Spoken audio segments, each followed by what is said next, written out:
Welcome to the Tech Egg. Don't get scrambled. Enjoy the video. In this video, I will explain how to play something in the orange. Start with the G major chord, then move to C add 9. Next, transition to E minor 7, and finally to D major. Focus on a consistent down, down, up, up, down strumming pattern. This foundation will help you build speed and accuracy. Remember to keep your wrist relaxed for a natural flow. The main strumming pattern is a down, down, up, up, down, up. Practice this slowly at first, ensuring each strum is clear. Pay attention to the rhythm and feel of the song.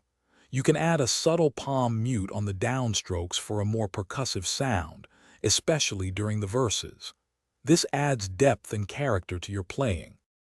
The verse typically follows a G, C add 9, E minor 7, D progression. Each chord is held for 2 beats. Practice transitioning smoothly between these 4 chords. Listen closely to the original song to internalize the timing and feel.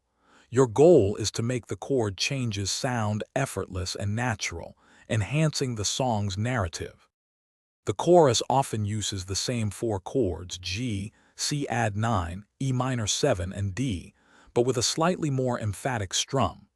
For the out row, you can simply repeat the main progression and fade out, or end on a strong G major chord. Practice playing the entire song through, focusing on seamless transitions and consistent rhythm. This brings it all together. Thanks for watching. Consider subscribing if I helped unscramble your problems.